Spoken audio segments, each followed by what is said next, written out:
Your favorite anime character is problematic. Let's talk about it. Hello everyone, welcome back to the Anime Tea, hosted by your friend Phoenix, and today we're going to be discussing, dissecting, and roasting your all-time favorite anime characters because they're problematic. And by yours, I actually mean mine, because today we're doing a spill the tea chat. I have my tea here. It's strawberry milk tea. It's great, loved it. Iced.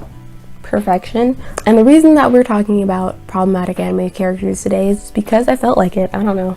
What do you want from me? And I have noticed a pattern in the anime characters that I tend to really like. It's pretty eye-opening. There's a pattern and it's not really the best pattern, but I thought I should talk about it because maybe you also have this problem where you love toxic, problematic anime characters. And for those who need a little bit of clarification on what problematic means, because I'm not really using the Webster or the Urban Dictionary definition of either of them, my kind of term for problematic means that, in terms of anime specifically, is basically when a character isn't the best role model or the best character to respect or hold up. It can be anything from a character being extremely rude to a character who murders a bunch of people for fun, and anywhere in between. If you have favorite characters like that, then this may be a read for you. The thing about these toxic, problematic anime characters that makes them especially great is that they're just different from the characters that we're used to seeing. Because let's face it, the main characters of most series are really, really sweet. They're lovable, they're friendship before anything, do or die, ride or die, there for one another type, usually children. You know, they're so sweet and you just want to protect them. But sometimes they can be really, really boring, guys. And though I would literally adopt almost every main shonen lead of the past decade, none of them I would consider my favorite characters of all time because they're boring. They're just boring. Except for Mob from Mob Psycho 100. He's on a totally different level. Okay, we're not gonna count him in this video. But let's face it, problematic characters are just way more fun. They're troublemakers, they're bullies, they're killers. They just usually have cool backstories. They have really crazy story arcs, and the character growth is probably the best of any character in a show because they actually get to see how they grow over time. And they usually, in most shonen shows, if there's a character that's really bad, that's on the good side, they usually get redeeming qualities and become a decent character.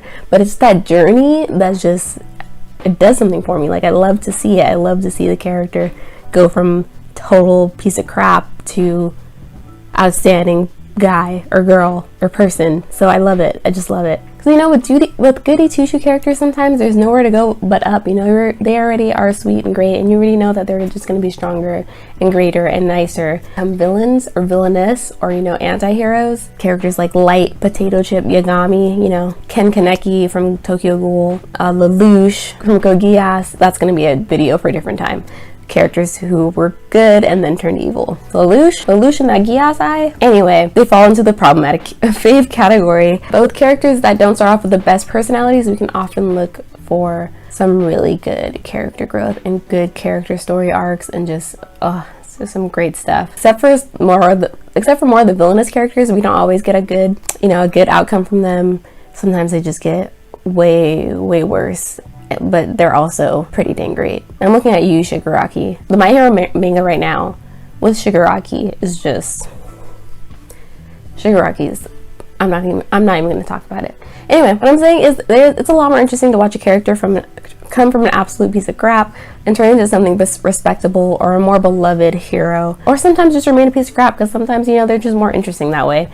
The anti-heroes and the characters that just exist because that's more realistic sometimes. Sometimes people aren't heroes or they don't want to be the hero. So, anyway, let's start off with my number one favorite character. If you can't tell who it's going to be already, you're not looking at this video, then look at my shirt. Of course, it's going to be our number one explosion boom boom boy, Bakugo Katsuki Bakugo, whichever way you want to say it, first name, last name first, whatever. From My Hero Academia, we can't forget that our adorable little Boom Boom Boy started the series as a cold-hearted bully that literally told Deku to kill himself. So People tend to forget that Bakugo said that, but I ain't forget. Like, to this day, I remember that. And that is why, for a long time, for almost 2 seasons, I did not like Bakugo as a character. I thought he was just being really hard on Deku for no reason, and he needed to calm down. In fact, it probably wasn't until the second fight between Deku and Bakugo, when they're fighting like on the school grounds at night, when Deku wins. That's, I think, when I started to respect Bakugo a little bit more, because he was like, you could tell that he was hurting from the fact that Deku had powers now, and he just couldn't handle that. He was like, why is it you and not me? And he was finally coming to terms with that like concept, and it was beautiful to see. And actually, I'm kind of lying, because the first time that I actually kind of started liking Bakugo was the first fight between him and Deku. I think Bakugo won it, but he almost lost it, so he was really upset by it, and he started crying, and he was like, I'm gonna beat you. And I was just like, oh, he's crying. Like, I don't know, I have this weird thing where I love when super masculine characters cry. It's just like, it makes them feel like they are real. Don't judge me. Anyway, love that part. The point is, Horikoshi showed us the worst of Bakugo's character first, like from the beginning of the series, and then slowly over time, over episodes, over seasons, over manga chapters, we get to see itty bitty little like culminations of Bakugo's growth, and it is the most satisfying thing. I can't explain why, but I know like millions or however many people love Bakugo can attest to how much they love the little tiny pieces of character growth for his character, from him learning that he is not the best as everyone had wanted him to be, him understanding that he has an inferiority complex, him understanding that Deku is good enough to be his rival, and like, you know, he's like, just him understanding and being humble, understanding he is not the best, but that's okay because he still can be. And it's just literally he went from being the most hated character to the #1 most liked character in the series for the past 4 popularity results, and those are only taken in Japan. That doesn't even count in the US, where people love him just as much. So it's just another problematic fave of mine that recently made the list, actually, because I just watched this anime for the first time like a month ago. Karma Akabane from Assassination Classroom. So again, when this little murderous, psychotic little piece of crap showed up on the screen, I had my doubts. I was like, who is this kid? Why is he here? And why does he want to kill someone so badly? Like, that legit like kind of frightened me a little bit, especially because he seemed like the type of kid who took joy in the thought of killing someone before the opportunity to do so came to him. So, but not too unlike our spiky-headed Boom Boom boy. Karma grew on me because despite his scary, you know, psychotic demeanor, he was actually a character who learned to work with others. He didn't give up. He had like great stamina. He was also really cool. Like, he did still want to like beat people up, but he wasn't about murdering people unless it was, you know, Kuro Sensei, which is the person that they're all trying to murder anyway. So I was cool with that because that's their whole purpose.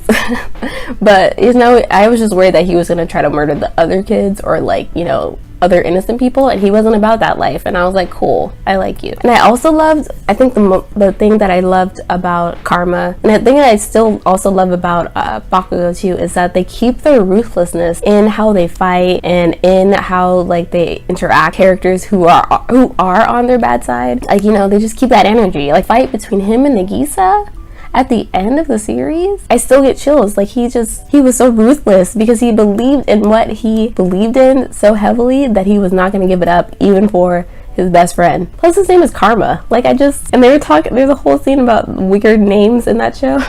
And he was like, who has a weird name? And everyone's like, oh, yeah, you definitely have the weirdest name. But it fits him perfectly. Karma is the bitch. Literally, that's him. And he's Karma. He is the embodiment of karma. Before I move on to my last problematic fave of this video, make sure to like, comment, and subscribe to the Anime Tea weekly videos out on Wednesdays and Saturdays at 4 p.m. Pacific Daylight Time, I believe. I think it's Daylight Time, I'm not sure. But I do anime reviews, anime chats like this one. Sometimes I do crafts. I'm trying to do crafts, more crafts related to anime, so you're going to see those soon.